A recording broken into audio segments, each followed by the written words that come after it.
आप देख सकते हैं कि किस तरीके से लगातार नुक्कड़ सभाओं के अंदर जो नाटक के ज़रिए जो समझाया जा रहा है, जो बताने की कोशिश की जा रही है कि यहाँ पर लोगों को किस तरीके से समझाया। इस वक्त मौजूद है हरियाणा के सरवा में। आप देख सकते हैं कि अभी थोड़ी देर बाद यहाँ पर आकाश आनंद आने वाले हैं। आपको बता दें कि आकाश आनंद लगातार हरियाणा के अंदर नुक्कड़ सभाएं कर रहे हैं। इससे पहले भी उनकी एक सभा चल रही थी और अभी थोड़ी देर में यहाँ पर पहुँचने वाले हैं आकाश आनंद।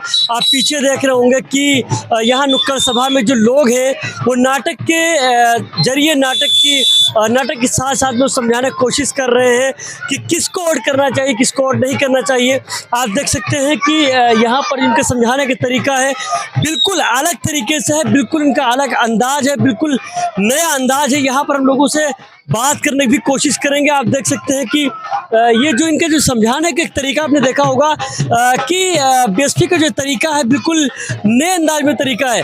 अभी थोड़ी देर में यहाँ पर आकाश आनंद आने वाले हैं और आकाश आनंद के एक एक अपडेट हम आपको दिखाते रहेंगे। जिस तरीके से लगातार आकाश आनंद हरियाणा के अंदर नुक्कड़ सभाएं कर रहे हैं, जनसभाएं कर रहे हैं, लोगों को संबोधित कर रहे हैं, लगातार हम आपको यहाँ से दिखाते रहेंगे जाए। और ये भी कहा जा रहा है कि आपस में इनके नाटक का कहने का मकसद यहाँ पर ये है कि आप लोग आपस में लड़ रहे हैं और दूसरा इसका फ़ायदा उठा रहा है, तो आप लोग लड़ाई मत करिए, आपस में मिल कर रहिए। तो इनका ये भी मानना है, कहना है कि दूसरे लोग इसका फ़ायदा उठाते हैं। देखिए क्या कह रहे हैं, सुनिए। करना चाहते हो वजह होगी।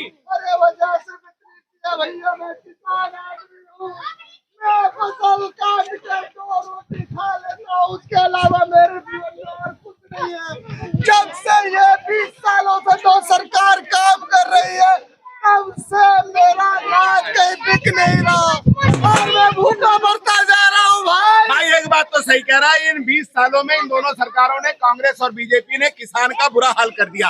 किसान के नाम पे वोट लेते हैं, किसान इनके साथ खड़े होते हैं, गरीब तबका इनके साथ खड़ा होता है, दलित इनका साथ देता है, लेकिन ये कभी दलितों की नहीं सुनते, कभी गरीबों की नहीं सुनते, कभी पिछड़े वर्ग की नहीं सुनते। ये बात तो तय है और इसलिए भाई एक नया निर्णय लेना होगा। गलती हमारी है। अरे भाई मैं क्या बताऊं, मेरी सारी कमाई जो भी मैंने जीवन में कमाया सब अपने बच्चों के पीछे लगा दिया, उनकी पढ़ाई में, उनकी लिखाई में, लेकिन मिला क्या? कुछ नहीं। एक बच्चे को तो मैंने आर्मी में भी ज्वाइन कराया, लेकिन सरकार ने बोला कि 4 साल तक नौकरी करेगा, उसके अलावा नहीं। उसके बाद वो बेरोजगार घूम रहा है। एक बात मजाक बना के रख दिया है, मानो न मानो मजाक बना दिया। खुद जो है 5-5 साल की सरकारें चलाते हैं और एक इंसान, देश का नागरिक मेहनत करता है। बच्चों तुम भी बड़े होगे ना तो तुम्हारे आने तक तो बहुत कुछ ठीक हो जाएगा बेटा, सरकारें बदल देंगे, है ना। आदमी मेहनत करता है, बच्चों को पढ़ाता लिखाता है, एक नौजवान मेहनत करके फौजी बनता है और इनकी योजनाएं आती हैं, 4 साल में तुम्हारी नौकरी खत्म, तुम फिर से हो गए बेरोजगार। तो गलती तो हमारी है ना कि हमने चुना ही ऐसे लोगों को। किसानों की, गरीबों को, पिछड़े वर्ग को ये नहीं चुनेंगे क्योंकि ये खुद तो किसान है नहीं। अरे भाई खुद होते, खुद उस महकमे को समझते ना। इनके तो सारे रिश्तेदार बड़े बड़े उद्योगपति हैं जिनकी इनको जेबें भरनी है, इसीलिए ये संविधान के साथ नहीं चलते, संविधान की बातें नहीं मानते। एक व्यक्ति आता है, कहता है हम संविधान के साथ चलेंगे और बाहर जाकर के कहता है कि हम आरक्षण को खत्म कर देंगे। बताओ क्यों खत्म कर देंगे आरक्षण? क्योंकि अगर संविधान के साथ चलेंगे तो संविधान हर इंसान को उसका मौलिक अधिकार देता है। पानी, बिजली, शिक्षा, स्वास्थ्य, ये सब मुफ्त में मिलना चाहिए। और अगर ये मुफ्त में देने लग गए तो इनके जीजाओं के, रिश्तेदारों के घर कैसे भरेंगे? इन्हें कमाइयां भी तो करनी है, बड़े बड़े उद्योगपतियों के जेब भी तो भरने हैं। तो इसलिए आज ये आरक्षण खत्म करने की बात करते हैं। पूरे देश में भाई एक ही पार्टी है जो दलितों के लिए, गरीबों के लिए, पिछड़े वर्ग के लिए सोचती है और इसीलिए उसने पार्टी बनाया ताकि उनका भला हो सके, और वो पार्टी है बहुजन समाज पार्टी। सही कह रहे हैं, बिल्कुल सही कह रहे हैं। अरे हमारे सारे किसान भाई, क्या हुआ उनके साथ? कितना गलत हुआ।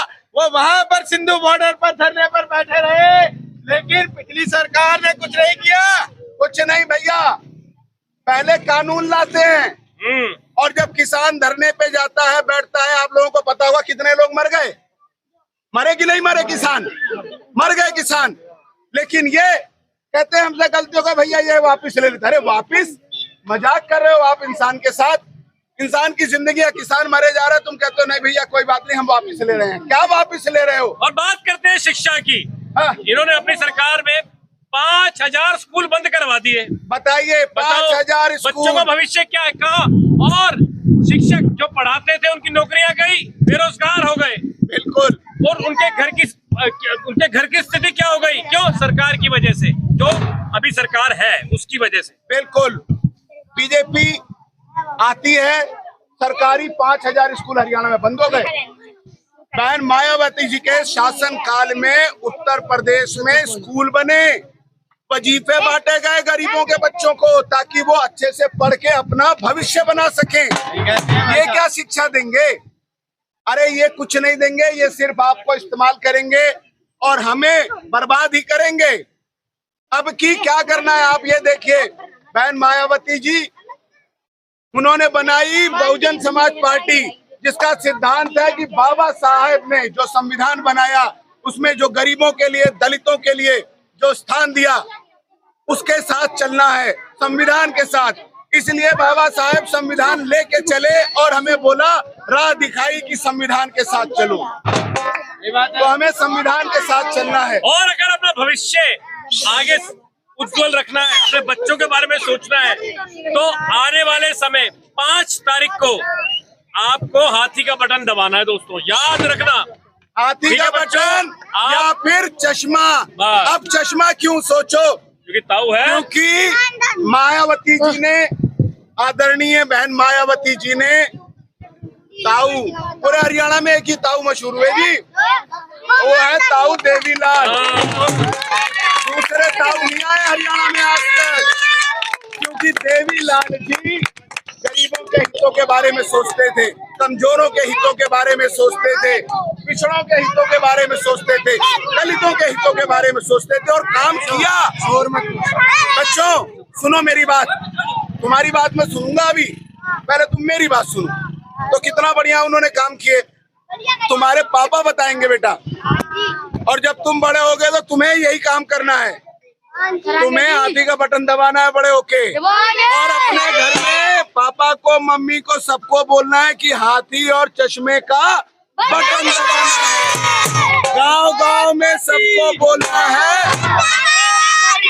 क्या बोलोगे गांव में? गांव में घूम के क्या बोलोगे सबको? जो मिलेगा बड़े लोगों को बोलोगे कि गलती मत करना जो पिछली बार करी है, इस बार हाथी या चश्मे का बटन दबाना है। तो आप लोग भी ध्यान दीजिए, आने वाली 5 तारीख को इस कांग्रेस को, इस बीजेपी को दूर भगाना है, जड़ से उखाड़ फेंकना है। और अभी आपके बीच में आपके चहेते, आपके लिए दिन रात मेहनत करने वाले आनंद जी भी आ रहे हैं। वो आपको आके बताएंगे आपके लिए कितनी मेहनत कर रहे हैं। और वो उनका उसूल है कि गरीबों, पिछड़ों, दलितों को पीछे नहीं आगे लेके चलना है, उनके हित की बात करनी है। तो इसलिए सही बात है, सही कह रहे हैं। अरे भैया आपको नहीं कर रही आत्महत्या? अरे भैया नहीं, अब तो मैं मायावती जी की सरकार को ही लाऊंगा ताकि मैं आगे कमा खा सकूं और मेरे बच्चे भी। तो कांग्रेस को और बीजेपी को भगाना है। बहुजन समाज पार्टी, मायावती,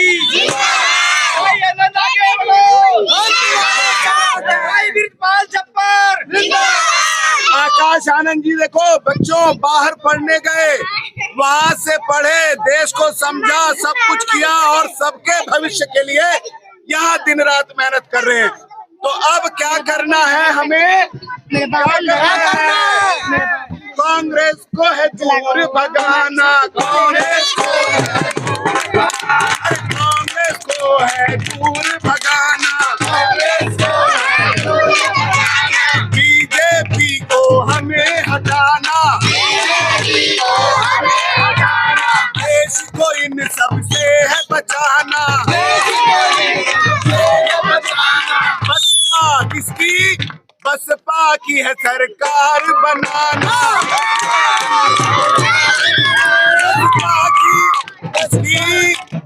बसपा की इनेलो की, बसपा की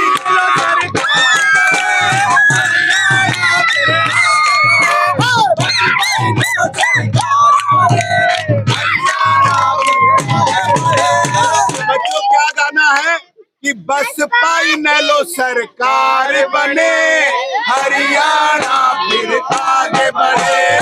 बसपा इनेलो